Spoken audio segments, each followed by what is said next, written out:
I think we have a natural desire to create things.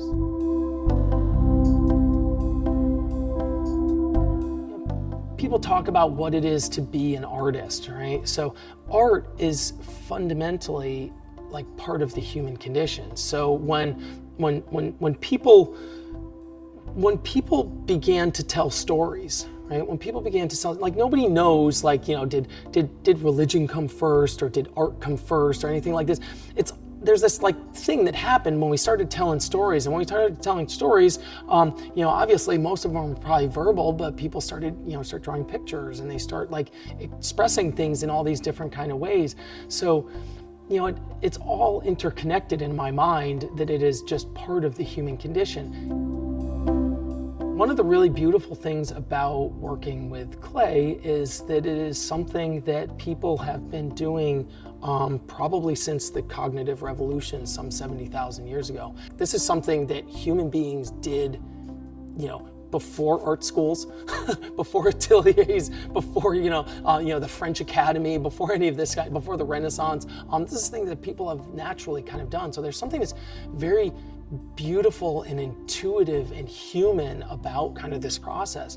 And throughout all of these kinds of years, people have modeled all different types of clay, but clay itself, you know, can be found on a riverbed, you know, and you could just pick it up and start moving it around. For me as an artist, what I do is my work starts as an abstraction. Because when I'm doing a gesture sketch in clay, I'm looking for the simplifications of the gestural movement. And then it moves along a spectrum until it gets to representational art, which is at one end of the artistic spectrum.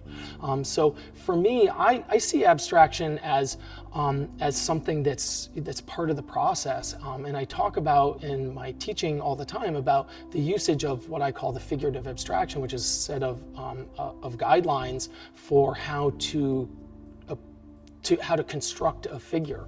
So I see myself as an abstract artist until the end. And so maybe my finished process doesn't appear to be abstract to people, but in order to get to this, it's spent most of its life as an abstraction. As an artist, I have my own body of work, which is my own set of ideas that are purely driven, you know, by Erik for Erik. The commissions are, you know, the public work is when somebody comes to me and says, "Hey, Erik, I want you to make this," and that is a little bit different because the initial idea is coming from someone else. So when that initial idea comes from someone else, you know, they're saying what the subject matter is. And I think to be successful as an artist, you have to be open to that.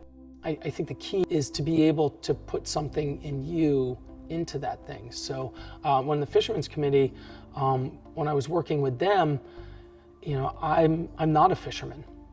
I don't fish. I haven't been out on a fishing boat. I haven't done that thing.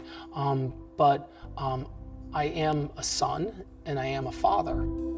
I tapped into my own experiences and brought them to that. So I think that you try to find whatever it is that you can bring to that. And I think that if you do that well, you know, it comes out well.